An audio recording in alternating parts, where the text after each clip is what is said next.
Amma ba'd. Fa ma'asyiral muslimin wal muslimat, jamaah salat subuh di Masjid Nurul Huda yang insyaallah sama-sama dimuliakan Allah Subhanahu wa taala. Alhamdulillah, tadi kita sudah melaksanakan sebagian daripada ketaatan atau kebaikan utama salat, yaitu melaksanakan salat wajib, yaitu salat subuh.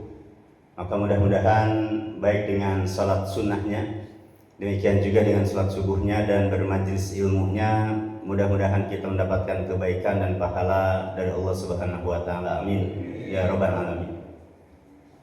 Bapak dan Ibu sekalian, tema yang kita angkat adalah terkait dengan tingkatan atau klasifikasi manusia dalam kejujuran.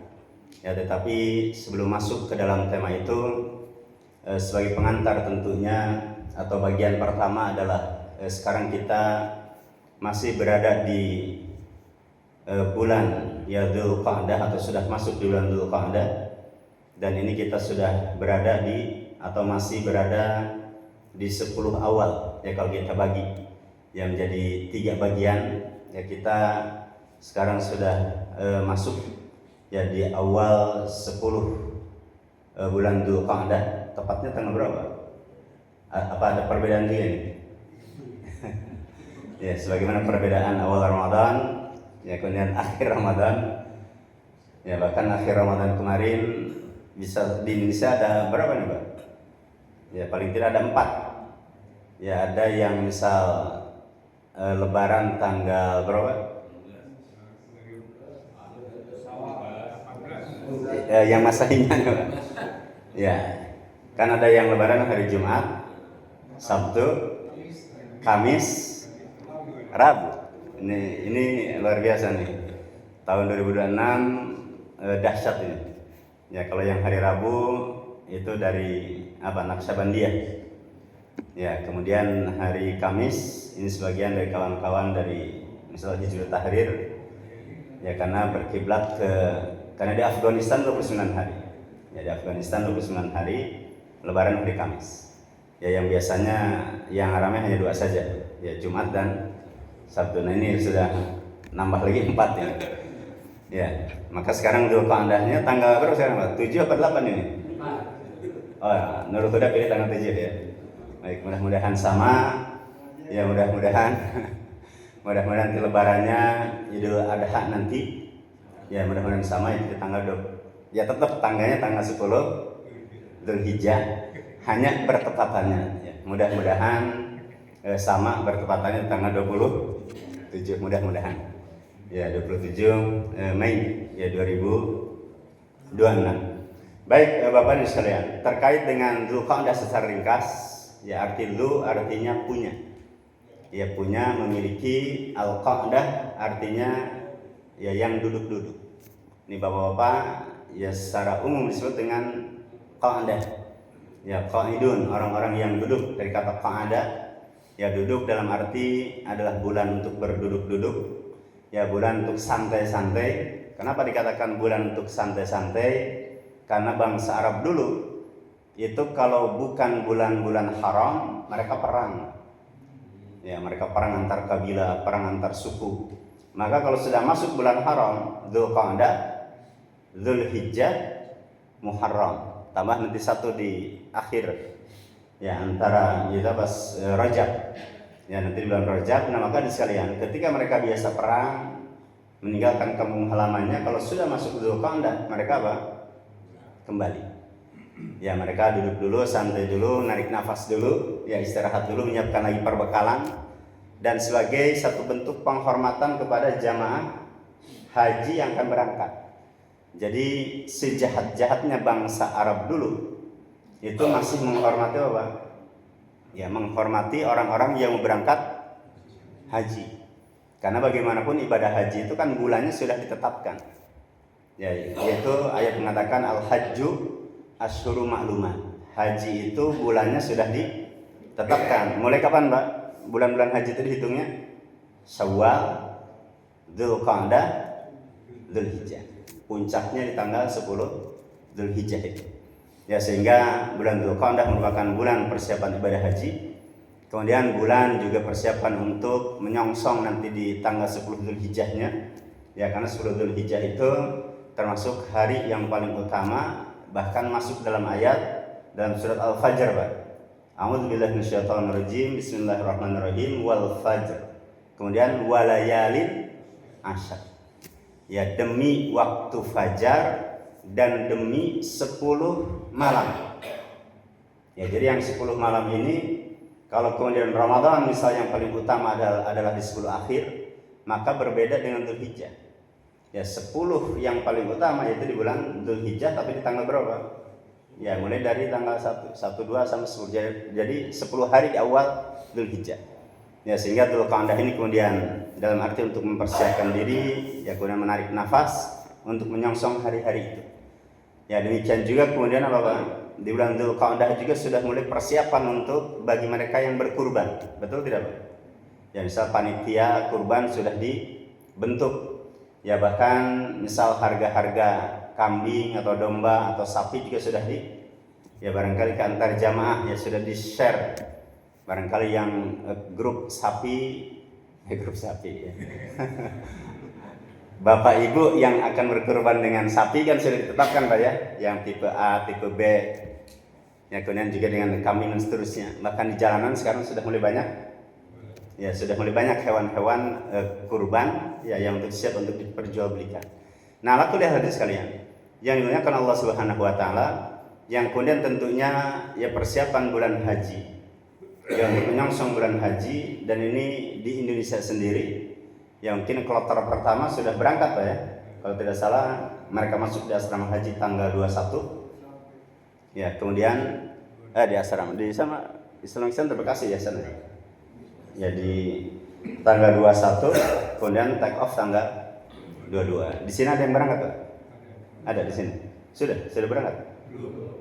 Ya, mudah-mudahan ya. Tanggal berapa? Tanggal 11 bulan Mei Pak ya. Baik, mudah-mudahan di antara jamaah yang jamaah Nurul Huda, ya kita doakan yang berangkat ibadah haji ke sana, mudah-mudahan hajinya haji mabrur, ya kemudian umrahnya umrah makbulah insyaallah, amin ya rabbal alamin. Hadirin sekalian, ini ada kisah ya terkait dengan hari Sabtu yang lalu Pak, persis satu pekan ini ada Dewan Dakwah Islam Indonesia itu mengadakan halal bihalal. Ya, datang beberapa menteri yang hadir, ada Pak Yusril, ya karena kader Dewan Dakwah juga Pak ya, Pak Yusril Ihza, kemudian ada Pak Zulhas, ya dari PAN, kemudian juga ada Pak Tamsil Lindrung, ya kemudian juga ada beberapa termasuk Gubernur Sumbar Pak, ya Gubernur Sumbar Pak, siapa Pak Gubernur Sumbar? Pak Mahyildi ya, beliau juga hadir, kemudian beberapa pejabat yang lain. Yang menarik hadirin sekalian, ada satu dai Dewan Dakwah yang ditugaskan oleh Pak Natsir sejak masih lajang ke Timur Pak. Jadi kalau zaman dulu kan belum Timor Leste, ya masih Timur. Beliau ini orang Pacitan, ketika itu baru selesai kuliah. Ya, baru selesai kuliah, yang kemudian dipanggil oleh Pak Natsir, kemudian disebutkan namanya Pak Rois, Pak Muhammad Rois. Rois, kamu saya tugaskan di Timur. Jadi itu masih bujang tuh Pak, masih lajang. Sekarang udah umurnya udah 60-an, udah sepuh. Ya, jadi habis umurnya beliau di Timor Leste. Otomatis kalau sekarang tinggal di Timor Leste, kebangsanya berubah nggak itu Pak? Berubah Pak ya? Mungkin suruh milih kan ya? Nah, Allah alam, yang jelas beliau masih di sana. Ya, jadi beliau hadir dalam acara halal bihalal itu, yang menceritakan bagaimana dakwah dan tantangan di sana sampai beliau diburu, dikejar, mau dibunuh dan seterusnya. Pokoknya pengalaman pahit. Ya, walaupun ada beliau kemudian dakwah ya dengan kepala sukunya, atau dia nyebutnya dengan raja, ya salah satu raja di Timor Leste itu, yang kemudian masuk Islam rajanya, kemudian pengikutnya juga masuk Islam. Nah, singkat cerita dan sekalian, kemudian Pak Safri Samsudin ketika itu masih kan dengan yang di Timor Leste kan yang bertugas Pak Prabowo gitu kan, kemudian juga Pak Safri Samsudin, dia masih muda-mudanya ketika dulu. Kemudian Pak Safri datang, ini beliau yang cerita, Pak Rais. Beliau datang, kemudian bilang, Ustaz, katanya, ini ada keluhan dari masyarakat. Ini tanaman mereka tidak tumbuh karena tidak turun hujan. Ya, jadi sedang musim kemarau. Yang kemudian Pak Safri yang sekarang jadi Menhan, yaitu menyampaikan, Ustaz, bisa enggak kalau Ustaz ngajak rakyat ini, masyarakat ini untuk melakukan salat istisqa? Ya, salat untuk apa? Minta diturunkan hujan. Kata Pak Raisnya gimana? Pak, katanya, jangankan ya Pak, mereka itu belum bisa salat wajib. Salat wajib aja belum bisa. Bagaimana mereka bisa salat istisqa? Tapi enggak apa-apa, tenang Pak. Biar saya yang salatnya, kata dia. Ya, biar saya yang salat. Nah, akhirnya betulan tuh Pak. Selesai, Pak Safri pulang. Yang kemudian Ustadz Rais tadi malamnya Pak. Ya, malamnya beliau mengatakan, saya jam 2 malam tahajud. Ya, salat, kemudian saya selingi dengan doa kepada Allah, saya minta, ya Allah, buktikan kebenaran Islam di hadapan mereka ini. Di hadapan, kan Timur agama secara umum Katolik Pak ya. Ini kan jajahan dulu Portugal kan. Ya, jajahan Portugis dulu. Yang kemudian di antara doanya tadi, ya Allah, tunjukkan kebenaran Islam di hadapan mereka dan turunkan hujan. Terus dari jam 2, tiba-tiba jam 4 hujan besar, terus turun hujan. Berapa hari Pak? Berhari-hari hujan terus. Akhirnya pimpinan Kopassus yang ada di sana, ya dengan anak buahnya datang rombongan ke Ustadz Rais tadi. Yang kemudian berkunjung lagi, bertamu.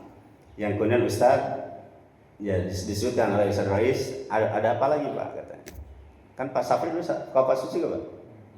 Kopassus juga ya. Nah, yang datang bukan Pak Safri lagi, tapi pimpinan yang lain. Ya, kemudian akhirnya Kopassus tadi pimpinannya menyampaikan, Ustadz, kalau dulu ya hari-hari yang sebelumnya masyarakat itu menyampaikan tanaman mereka tidak tumbuh karena tidak hujan. Sekarang tanaman mereka mati juga ya, karena kelamaan hujan. Jadi tolong minta ke Allah ya, agar apa? Menurunkan apa? Meredakan hujan. Oh begitu, baiklah kalau gitu. Akhirnya beliau berdoa lagi, reda Pak. Saya bilang, karena ini saya, kan di sini anak-anaknya Dr. Zen, terus Ustadz Rois di sini samping. Ya, saya bilang, wah ini Ustadz Rois ini dalam hati saya. Saya bilang ke teman saya, ini udah masuk level wali nih Pak. Ya, udah masuk ke level wali. Bukan wali murid Pak. Ya, wali Allah. Karena saya teringat dengan kisah, ada imam, di belakang ada Imam Al-Mundhiri. Ketika itu pada masa kekhilafahan, sang khalifah minta, ya saya lupa nama Pak Khalifah saat itu. Ya, ketika itu sang khalifah datang, ya Syekh, ini kita sudah kering, kemarau berkepanjangan, yang kemudian coba kita minta kepada Allah agar diturunkan hujan dengan melakukan salat istisqa. Yang kemudian Syekh tadi dia menyampaikan, ya wahai khalifah, saya mau memimpin salat istisqa, tapi syaratnya satu. Saya minta Anda dan keluarga Anda hidup sederhana. Jadi nggak mau para pejabat bermewah-mewahan, rakyatnya susah. Ya, yang guna pas saya diminta untuk melakukan salat, memimpin salat istisqa. Akhirnya kata sang khalifah, baik. Saya dan keluarga saya dan kemudian para pembantu saya, dalam arti mungkin sekarang lah level menterinya, ya kita hidup sederhana untuk beberapa hari. Yang kemudian dipimpinlah salat. Yang kemudian ketika berangkat, Syekh Al-Mundhiri tadi Pak, ketika berangkat dari rumahnya, yang beliau bawa apa? Payung. Ya, jadi beliau sudah membawa payung. Jadi sedia payung sebelum hujan. Jadi beliau sudah optimis dulu Pak. Sudah optimis. Ya, karena beliau seorang yang memang doanya mustajab. Ya, akhirnya beliau pimpin salat, kemudian berdoa istisqa. Ketika sudah selesai Pak, langsung turun hujan. Saya ingat dengan kisah itu. Ya, beliau seorang ulama besar. Maka ketika Ustadz Muhammad Rais bercerita, ya kemudian dengan berdoa bisa apa? Allah kabulkan doanya, turun hujan. Kemudian redakan hujan. Kemudian Ustadz Rais bilang, saya senantiasa berdoa karena murid-murid saya sudah pada berangkat haji. Bahkan ada anak saya juga yang haji. Dan saya minta ke Allah, ya Allah, hajikan saya. Itu di antara doa yang, satu doa saya yang belum dikabulkan, kata dia. Akhirnya selesai Pak, selesai turun mimbar, baru aja duduk, panitia mengumumkan untuk Ustadz Rois tahun ini berangkat haji. Ya, untuk Ustadz Rois insya Allah tahun ini berangkat haji. Ya, untuk biaya perjalanan ditanggung oleh Majelis Taklim Ummahat Dewan Dakwah. Dan yang ngurus keberangkatan langsung Pak Yusril. Kan kalau pejabat bisa Pak ya, titip ke kedutaan atau nanti kan sudah hubungannya sudah apa? Ya pemerintah dengan pemerintah. Wah ini dalam hati saya makin jadi wali betul ini. Ya. Baru turun Mbak, selesai acara turun dari mimbar, baru ngobrol kita ini dengan Ustadz Rois dengan ada Umar ya, kisah Zen ya ngobrol. Dia nggak dengar Pak, nggak dengar ketika diumumkan. Ustadz Rois haji tahun ini itu nggak dengar. Ya kemudian kasih tahu, Ustadz, antum berangkat insya Allah tahun ini haji. Iya berangkat, langsung setuju Pak. Ya saat itu syukur. Nah ala kulli hal ya hadirin sekalian, ya maka kalau dikaitkan misal terkait dengan tema kejujuran bisa jadi. Ya beliau merupakan sosok yang digambarkan dalam ayat dalam surat Al-Hujurat ayat yang ke-15. A'udzubillahi minasyaitonirrajim. Bismillahirrahmanirrahim. Innamal mu'minuna alladzina amanu billahi wa rasulihi tsumma lam yartabu. Boleh dibaca ini Pak. Ya, tsumma lam yartabu wa jahadu bi amwalihim wa anfusihim fisabilillah ulaika humus shadiqun. Ya, dalam surat Al-Hujurat ayat yang ke-15. Ya, surat ke-49 ayat yang ke-19, ke-15. Ya Allah menyatakan sesungguhnya orang yang beriman itu adalah mereka yang beriman kepada Allah, beriman kepada Rasul-Nya, kemudian tidak ragu. Nah, beliau ini mudah-mudahan ya termasuk jamaah yang hadir juga di sini. Ya kita semuanya mudah-mudahan masuk ke dalam kategori orang-orang yang beriman kepada Allah dan Rasul-Nya, kemudian tidak ragu. Wajahadu bi amwalihim wa anfusihim. Ya yang kemudian berjihad baik dengan harta dan jiwa mereka. Maka Allah katakan ulaika humus shadiqun. Ya mereka itu adalah orang-orang yang jujur, mereka itu adalah orang-orang yang benar. Ya karena kalau misal beliau ya ketika diberangkatkan masih muda, kan konflik di Timur gimana Pak? Mungkin Pak pernah ke sana juga Pak ya? Oh belum. Ya barangkali yang pernah ke sana ya bisa merasakan ya bagaimana dahsyatnya konflik yang ada. Ya bahkan dulu ketika Timor Leste lepas, Timur lepas, ada dampak tidak Pak ke agama Islam di sana? Dampaknya itu luar biasa. Ya dampaknya itu luar biasa. Jadi kawan kita yang menjadi pimpinan Bina Madani di Bogor itu dulu ada Ustadz Muslim lulusan Madinah. Ya Ustadz Muslim Da Costa. Kan kalau di sana kan gitu Pak ya, Da Costa apa namanya marga-marganya. Ya Ustadz Muslim Da Costa, beliau sudah nyaman Pak, pulang pergi kemana saja itu kan artinya di kasih fasilitas.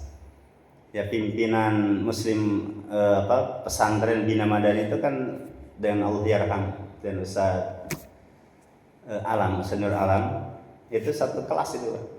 Ya satu level di gontornya dulu. Nah di antara pimpinannya itu adalah Ustadz Muslim.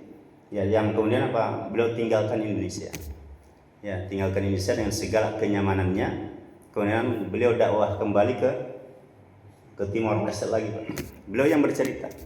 Beliau mengatakan setelah Timor Leste lepas dari Indonesia, Islam dan agama Islam atau Islam dan umat Islam di Timor Leste itu bagaikan zaman penjajah Belanda lagi. Jadi mundur lagi, Pak. Mundur lagi 20 tahun ke belakang. Ya, karena apa? Misal yang tadinya ada musola, ternyata gimana musolanya? Hilang.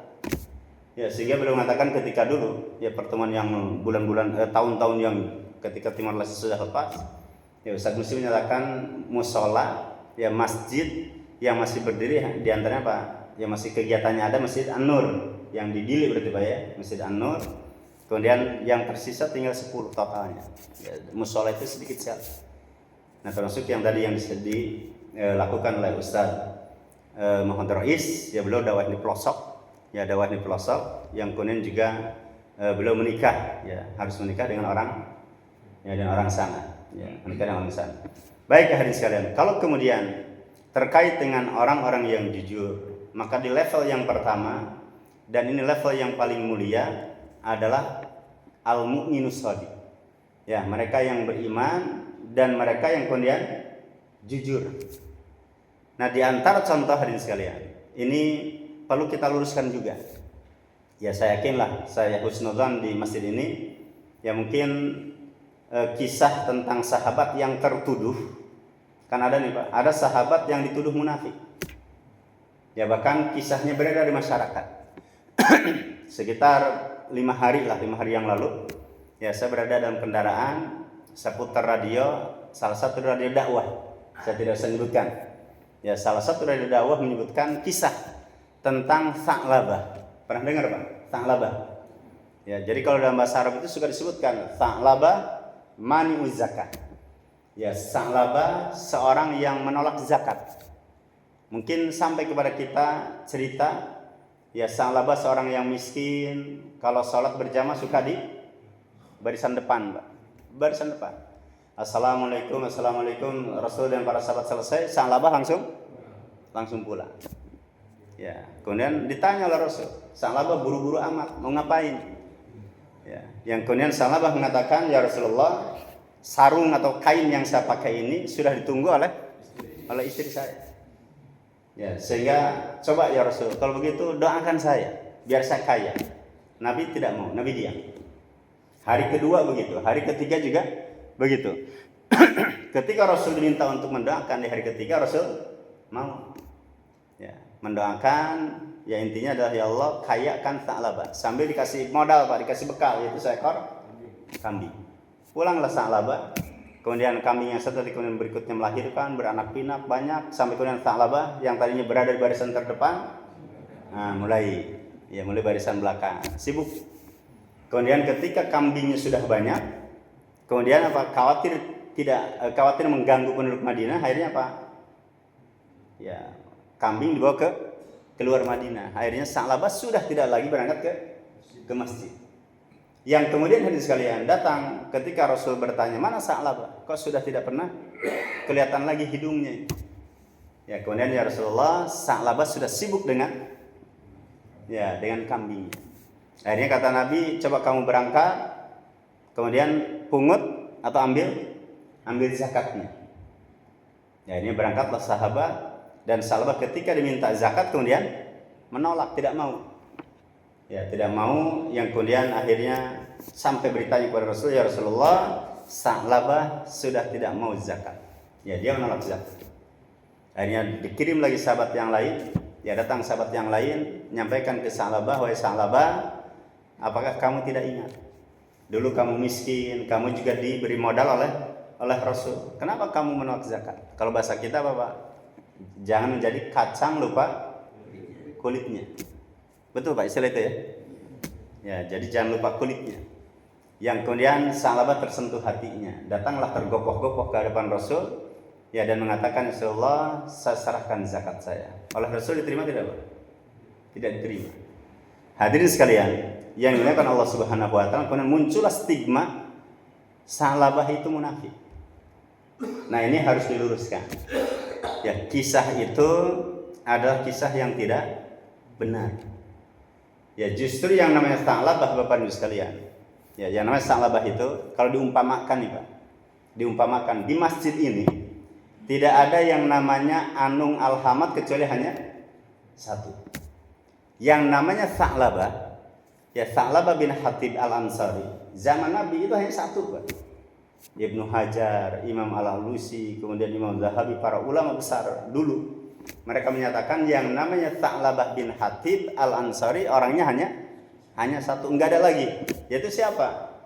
Orang yang ikut perang Badar. Jadi kalau Bapak dan Ibu silakan Pak di googling nanti, ya sebutkan nama-nama sahabat yang ikut perang Badar. Nah, maka dari 300 sekian nama nih Pak, saya udah ngecek. Ya, saya ngecek dalam Sirah Nabawiyah Ibnu Hisham.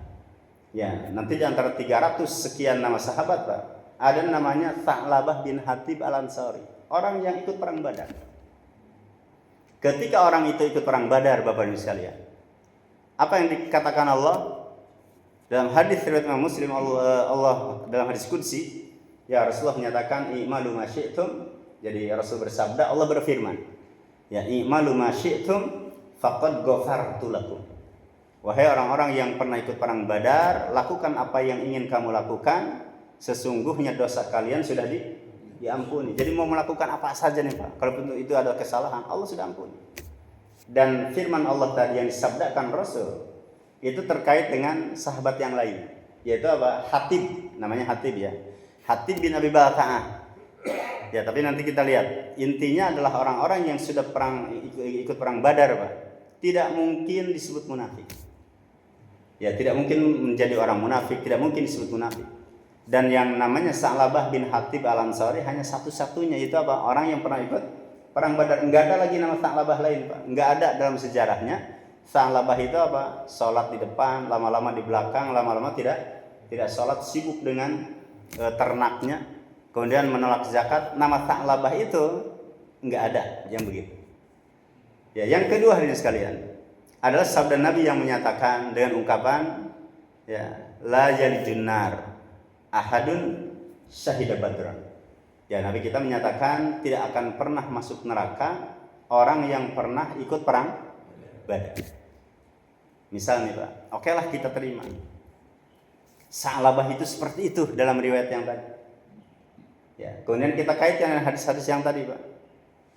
Kalaupun misal Sa'labah itu sibuk dengan hartanya, kemudian dia tidak lagi berjamaah, tetapi kemudian salatnya di luar sana, ya maka apa?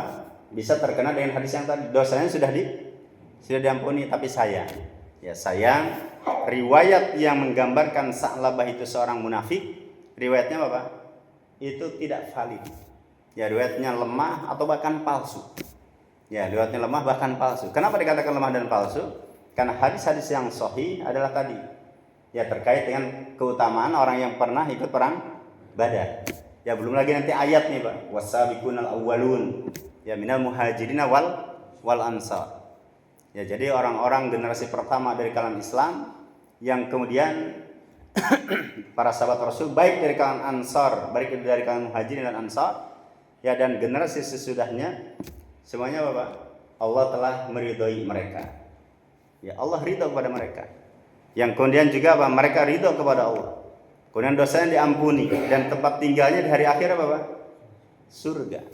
Belum lagi ada ayat yang lain ya, yang menyatakan was-sadiqina was-sadiqat a'adallahu lahum maghfiratan wa ajran 'azima. Ya, Allah menyatakan bagi mereka yang jujur adalah apa? Diampuni dosa, dan bagi mereka telah disiapkan pahala yang besar.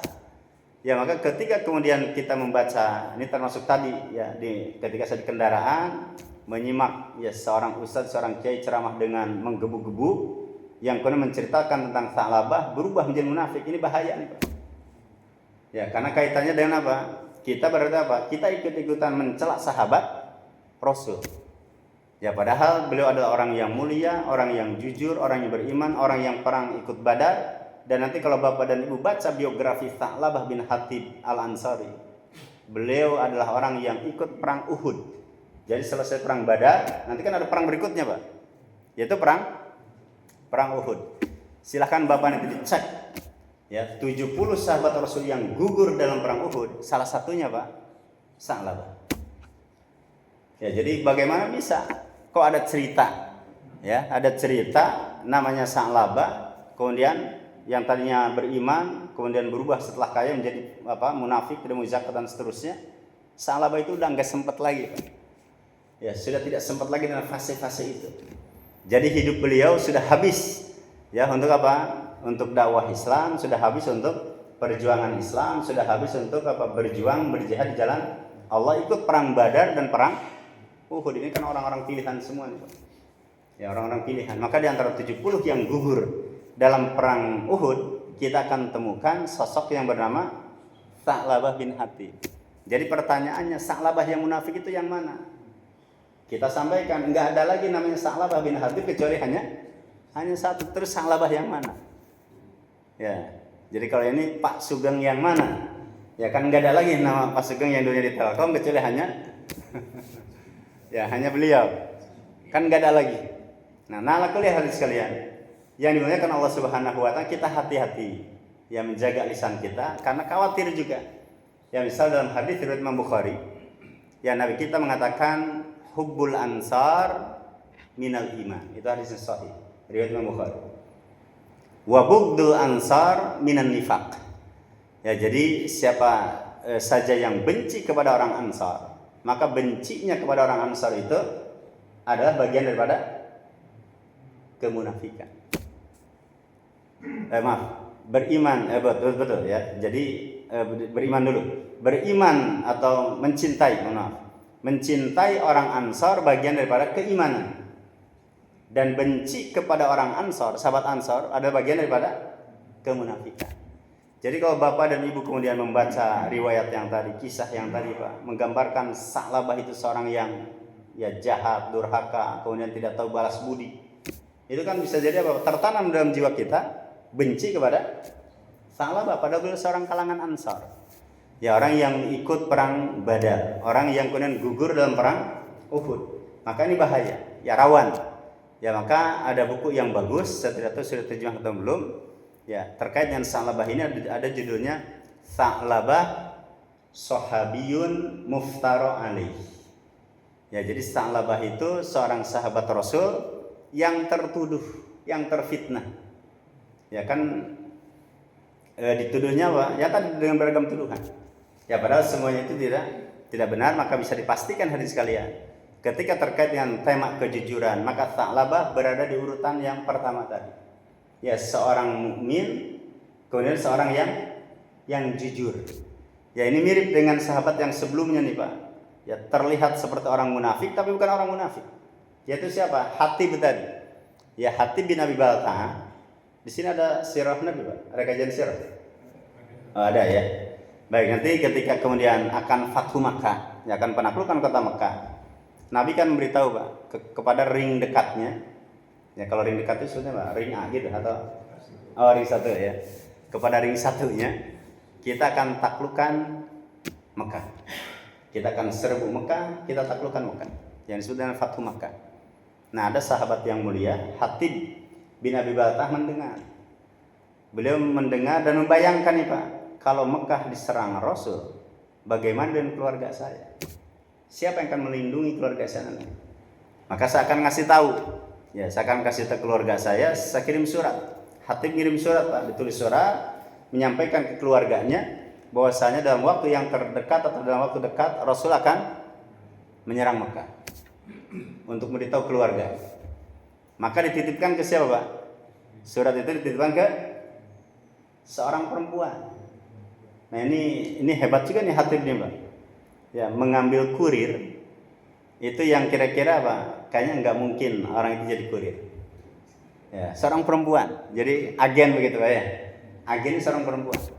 Nah, ini kadang dalam dunia nyata juga begitu Pak ya. Kadang jadi agen, ya itu perempuan. Ya, yang kemudian ya ringkasnya Hatib juga begitu. Ya, ketika si perempuan sudah berangkat, yang kemudian gimana Pak? Jibril datang. Wahai Muhammad, ya bahwasanya ada seorang perempuan membawa surat akan bocorkan terkait dengan penaklukan kota Mekah. Dan posisi dia ada di sini disebutkan. Ya, jadi kalau zaman sekarang udah Sherlock. Ya udah titik-titiknya udah titik-titiknya udah ketahuan. Titik-titiknya udah ketahuan, maka Rasul manggil. Ya, sahabat Ali dipanggil, Miqdad bin Al-Aswad dipanggil, Zubair bin Awam dipanggil. Ini 3 sahabat yang mulia semuanya Pak. Ya, sahabat ring dekatnya Rasul. Ya, Ali, kamu berangkat dengan Zubair dan Miqdad, susul perempuan itu. Dia bawa surat. Akan bocorkan rahasia terkait dengan penaklukan kota Mekah. Kejar Pak, disusul, ketemu. Ya, ini hebatnya kurir luar biasa nih Pak. Kayaknya udah terlatih ini. Ya, ketika diminta, mana surat? Keluarkan. Kata perempuan ini mana? Enggak ada, saya enggak bawa apa-apa. Ya, ngelak. Akhirnya dalam riwayat disebutkan surat itu disimpan di mana Pak? Satu riwayat mengatakan di rambut. Ya, kalau kita kayak di sanggulnya, di kondeknya lah. Tapi dalam pendapat yang lain ditaruh di, mohon maaf ini, ya. Kalau kata Pak Ang di BH. Ya, disimpan di BH. Ibu-ibu kan kalau nyimpan uang kadang di situ juga Pak ya. Nah, ala kulli hal sekalian, Ali mengatakan kalau surat tidak diberikan saya akan paksa kamu, akan dipaksa. Ya. Nah, baru takut. Ya, setelah digertak, diberikanlah surat itu, dibawalah ke hadapan Rasul. Ya, Ali dan para sahabat tidak berani ngebuka, Pak. Ya, diserahkan ke Rasul, dibuka, ternyata suratnya berasal dari Hatib bin Abi Balta'ah tadi. Dipanggillah Hatib. Kemudian diberitahu, ya surat sudah ditemukan, kemudian Hatib dihadapkan, terus Umar gimana, Pak? Umar kan sosok yang tegas. Ya, sosok yang tegas. Bayangkan, Pak ya, bayangkan ini. Mungkin yang basicnya militer barangkali. Pak, hukumnya membocorkan rahasia militer itu gimana, Pak? Ya, dalam peperangan gitu ya. Hukumannya apa biasanya, Pak? Tembak mati, Pak ya. Nah, Umar kayaknya ngambil sikap itu, Pak. Nah, Umar melihat ini Hatib sudah melakukan pengkhianatan, membocorkan rahasia negara. Maka Umar mengatakan, "Ya Rasulullah, izinkan saya untuk menebas kepalanya, memenggal kepalanya." Ini sahabat Umar luar biasa nih, Pak. Ya, maka ketika kemudian sahabat Umar minta izin untuk memenggal kepalanya, Rasul mengizinkan tidak, Pak? Rasul tidak mengizinkan. Tidak bisa, wahai Umar. Karena apa? Karena Hatib ini adalah orang yang pernah ikut perang Badar. Ya, orang yang pernah ikut perang Badar, bagaimana saya akan mengizinkan? Ya, kamu kan mengizinkan kamu memenggal kepalanya, sementara Allah sudah berfirman, "Lakukanlah apa yang ingin kalian lakukan, wahai orang-orang yang pernah ikut perang Badar, karena sungguh kesalahan kalian sudah ampun." Rasul pun nggak bisa apa-apa, Pak. Ya, artinya apa? Ada sahabat Rasul yang kelihatannya melanggar. Ya, kelihatannya misal imannya hilang. Ada yang kemudian apa? Dia tidak jujur. Ya, maka Hatib itu tidak terkena ya dengan sifat kemunafikan tadi. Bahkan Hatib bin Abi Balta'ah mengatakan, "Ya Rasulullah, saya mengirim surat menginformasikan ke keluarga saya itu hanya khusus untuk keluarga." Kenapa begitu? Karena keluarga saya di sana itu jumlahnya minoritas, sedikit. Kalau ada apa-apa, enggak ada yang bisa nolong mereka.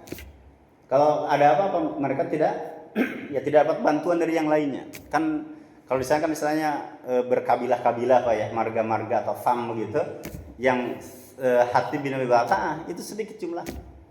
Jadi kalau ada apa-apa dengan keluarga beliau, itu tidak ada yang bisa menolong, tidak bisa membantu. Jadi kata beliau, "Saya melakukannya ya Rasulullah bukan karena kemunafikan, dan saya melakukannya bukan karena kekufuran dan bukan karena irtidad." Ya, bukan karena apa, Pak? Bukan karena kemurtadan. Ya, jadi Allah dan Rasulnya kemudian bersaksi bahwasanya Bapak Hatib bin Abi Balta'ah orang yang beriman dan orang yang jujur. Ya, bukan orang munafik. Maka ini level yang kedua nih, Pak. Terkait dengan kejujuran itu, maka ada orang yang kedua, yaitu orang munafik. Ya, orang munafik itu dusta. Kenapa mereka dusta dan tidak jujur? Coba kita lihat, Pak, dalam surat Al-Munafikun. Ya, mungkin nanti bisa dilihat khusus, Pak. Ada surat dengan nama surat Al-Munafikun, surat ke-63. Maka orang-orang munafik mengatakan, qalu nashhadu innaka la rasulullah. Ya, wallahu ya'lamu innaka la rasuluh, wallahu yashhadu innal munafiqina lakadzibun. Orang-orang munafik berkata, "Wahai Muhammad, ya engkau itu benar-benar utusan Allah. Engkau itu benar-benar Rasul Allah." Ya. Dan Allah mengetahui engkau itu benar-benar Rasul Allah. Akan tetapi Allah bersaksi bahwasanya orang-orang munafik itu apa, Pak? Dusta, bohong. Nah, jadi kalau orang munafik, Pak, salatnya dengan Rasul tidak, Pak? Salat bersama Rasul. Ya, bahkan di masjid itu muji-muji Rasul. Ya, mereka mengatakan, "Ya Rasulullah, yang engkau adalah utusan Allah." Ya, mereka sahabat cinta kepada Nabi, salah membela Nabi. Tapi kalau di belakang Rasul gimana, Pak? Nah, jadi ketika kembali kepada komunitasnya, ya mereka kalau mengatakan kami ini muji-muji Muhammad itu hanya untuk apa? Ya, hanya biar apa istilahnya, Pak? Ya, cari muka. Ya. Yang kemudian di belakang Rasul mengatakan kami tidak pernah melihat ya orang yang paling buncit perutnya, yang paling takut kepada musuh kecuali Muhammad dan utusannya. Ya, kemudian mereka mengatakan kita akan usir mereka dari Madinah. Ya, karena Muhammad dan sahabat-sahabatnya apa? Mereka para pendatang. Ya, mereka para pendatang, kita yang berhak untuk Madinah, maka nanti akan kita usir. Ya, disebutkan dalam ayat itu kan adillah. Ya, Nabi Muhammad dengan para sahabat itu sosok yang kerdil, sosok yang hina, sosok yang ya tidak berguna. Jadi keluar Pak, beragam bentuk bully mereka. Ya, tapi kalau di hadapannya gimana Pak? Mereka beriman. Wallahu alam. Kalau saya mencontohkan kalau dalam dunia kontemporer itu seperti Napoleon Bonaparte. Ya mungkin ada sahabat kita, termasuk kawan saya Pak. Sampai hari ini kita masih dekat, masih hubungan baik. Ada namanya Ustadz Haikal Hasan Haikal. Hasan Haikal. Ya ini sahabatnya Pak Sulis juga. Oh pernah diundang sini Pak? Belum? Oh pernah? Masya Allah, punya kenangan indah berarti Pak ya. Ya jadi kalau mau berkunjung beliau, kantor dulu dekat Pak. Di Pondok Gede itu, kan di kantor sana, Badan Penjamin halal. Kan di bukan yang asrama haji itu Pak. Itu kan kantor beliau itu. Di asrama haji Pondok Gede. Yang mungkin barangkali mau bernostalgia lagi gitu ya, ngundang beliau. Ya. Beliau termasuk yang kita masih bagus hubungannya Pak, karena saya, beliau, kemudian Ustaz Fahmi Salim dan yang lain itu termasuk ketua KAI sekarang. Ya itu enggak lepas tuh Pak. Ya Dr. Khair Ramadan kita masih bagus hubungan sampai sekarang. Ya masih penting lah, ya masih penting orang-orang itu daripada yang kemudian ya yang apa Pak, yang bikin ricuh terus, gaduh terus begitu ya.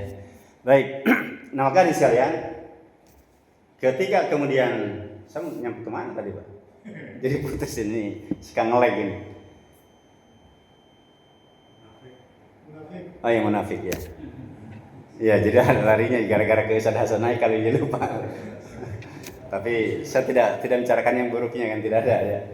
Baik, jadi terkait dengan tipe yang kedua, ya setelah al-mu'minus shadiq, ya berikutnya adalah al-munafik yang secara zahir kemudian dia seperti beriman dan tadi saya contohkan dalam kehidupan kekinian seperti Napoleon Bonaparte. Ya, kalau Ustaz Hasan Haikal mengatakan Napoleon Bonaparte itu muslim. Ya, dia menyebutkan muslim. Buktinya ini. Ya, tetapi pendapat yang kuat menurut saya wallahu alam, ya ada pendapat Profesor Dr. Ali Shahin, yakni asli orang Mesir. Beliau menyatakan Napoleon Bonaparte itu bukan seorang muslim. Tapi orang yang apa Pak? Berpura-pura masuk Islam. Berarti namanya apa Pak? Kalau pura-pura masuk Islam? Ya munafik. Ya, jadi Napoleon Bonaparte Pak, mohon maaf ini. Beliau kalau sehari-hari pakaiannya itu pakai gamis. Ya, beliau pakai gamis. Bahkan mungkin Pak Sugeng kalah Pak. Itu pakai imamah Pak. Ya. Jadi pakai gamis, pakai sorban, ya, pakai imamah. Jadi kalau dia nyebut Allahu Akbar, itu udah fasih betul. Ya, jadi itu luar biasa. Itu Napoleon Bonaparte. Ya, beliau orang mana Pak? Kan Perancis. Ya, tetapi hadirin sekalian, orang-orang Mesir tidak lupa kejahatan dia. Ya, para ulama Al-Azhar tidak lupa kejahatan dia. Ya, dan saya lulusan Al-Azhar merasakan gitu ya. Aura permusuhan Al-Azhar dengan Napoleon Bonaparte. Peperangan terjadi, Pak. Ya, penjajahan Mesir kemudian menghabisi para ulama Al-Azhar itu mereka rasakan. Ya, sehingga kemudian dikatakan Napoleon Bonaparte seorang muslim, itu dari mana? Ya, sementara yang diperangi orang Islam dan perangnya juga dengan orang Islam, ya, dan Perancis statusnya sebagai penjajah. Mirip nih Pak, mirip dengan namanya di Indonesia dulu. Ya, ketika datang penjajah Belanda diturunkan siapa namanya? Christian Senuk Horgranje. Ya, Christian Senuk Horgranje. Ya, dikirim. Namanya siapa Pak? Kan dirubah namanya. Dia Abdul Ghaffar. Ya 13 tahun di Mekah. Ya dia pelajari Islam. Ini kan kalau dalam kajian orientalisme, dia adalah seorang orientalis. Ya 13 tahun di Mekah. Jadi kalau bapak hajinya bukan Pak Haji Pak. Pak Haji. Ya hajinya haji. Ya misal kalau 13 tahun berarti 13 kali dia. Apakah kemudian kita mengatakan Christian Senuk Horgranje atau diganti dengan nama Abdul Ghaffar? Dia kan untuk mencari kelemahan Aceh Pak ya. Salah satunya kan studi orientalisme itu mengkaji tentang budaya sebuah bangsa itu bagaimana, bahasanya bagaimana, kemudian penghasilan hariannya apa, kemudian terus agamanya dipelajari semuanya Pak. Ya jadi sebelum terjadi penjajahan diturunkan dulu kalangan orientalis. Jadi seperti ya termasuk dalam dunia intelijen dia merangkap sebagai intelijennya tadi. Nah, maka ini mirip. Ya, kemudian apakah kemudian Christian Senuk Horgranje yang kemudian berpenampilan Islam, dia banyak hafal Al-Quran, dia banyak hafal hadis. kemudian kita katakan dia seorang muslim. Berani nggak Pak kita mengatakan dia seorang muslim? Tidak bisa. Ya, dia tetap seorang kafir. Ya, kalaupun dia masuk ke tubuh umat Islam hanya untuk mencari kelemahan umat Islam, ya pura-pura masuk Islam. Ya, pura-pura masuk Islam. Nah, maka apakah kemudian Christianus Nkorgronya, Napoleon Bonaparte yang berpenampilan Islam itu kemudian katakan dia orang mukmin yang jujur? Enggak bisa. Ya, dia seorang yang orang kafir dan dusta. Ya, pura-pura masuk Islam. Ini karena sudah masuk Pak ya. Kalau udah masuk ini, suruh. Oh masih 5 menit. Baik hadirin sekalian. Ya, maka kita pastikan orang munafik bukan terkait dengan kejujuran, maka mereka dusta. Ya, seperti terlihat jujur, tetapi sebenarnya mereka apa Pak? Mereka pendusta. Dan Allah menyatakan, ya wallahu yashhadu innal munafiqina lakadzibun. Allah bersaksi bahwasanya apa? Orang-orang munafik itu benar-benar apa? Seorang yang dusta. Kemudian kelompok yang ketiga Bapak Ibu sekalian. Di antara orang yang sepertinya jujur, tapi sebenarnya tidak jujur adalah orang yang ria. Ya, kita juga berdoa. Ya, kita berdoa kepada Allah Subhanahu wa taala mudah-mudahan terhindar dari ria. Orang ria itu Bapak Ibu sekalian, terlihat sepertinya Bapak, sepertinya baik. Ya, tapi apa dalam hatinya dia tidak mengharapkan pujian Allah, tapi mengharapkan pujian manusia. Ya, misal mohon maaf gitu ya, berangkat haji, tapi niat hajinya Bapak biar pulang nanti dipanggil Bapak Haji. Kan nggak enak ini, ya saya punya tetangga dipanggilnya Pak Haji, Pak Haji. Emang saya nggak bisa dipanggil Pak Haji. Nah, jadi berangkat hajinya niatnya bukan apa Pak? Bukan lillah, bukan ibadah. Ya, padahal Allah menyatakan, Rasul mengatakan man hajja lillahi ya ta'ala fala rafatha wala fusuqa wala jidala fil hajj. Ya, kemudian apa? Disebutkan roja kayaumi waladatu ummu. Ya, jadi barang siapa yang melakukan ibadah haji, di garis bawahi Pak, man hajja lillah. Ya, barang siapa yang haji dan hajinya ikhlas karena Allah, kemudian tidak melakukan rafath, ya tidak juga melakukan debat kusir, maka ketika pulang ibadah hajinya bagaikan apa? Bayi yang baru dilahirkan. Syaratnya apa Pak? Di antara apa? Ikhlas. Atau misal ada yang mau kurban. Coba kita lihat Pak. Fasolli li rabbika. Kemudian apa? Wanhar. Ya, salatlah Idul Adha karena Allah dan berkurbanlah juga karena Allah. Semuanya syaratnya itu lillah.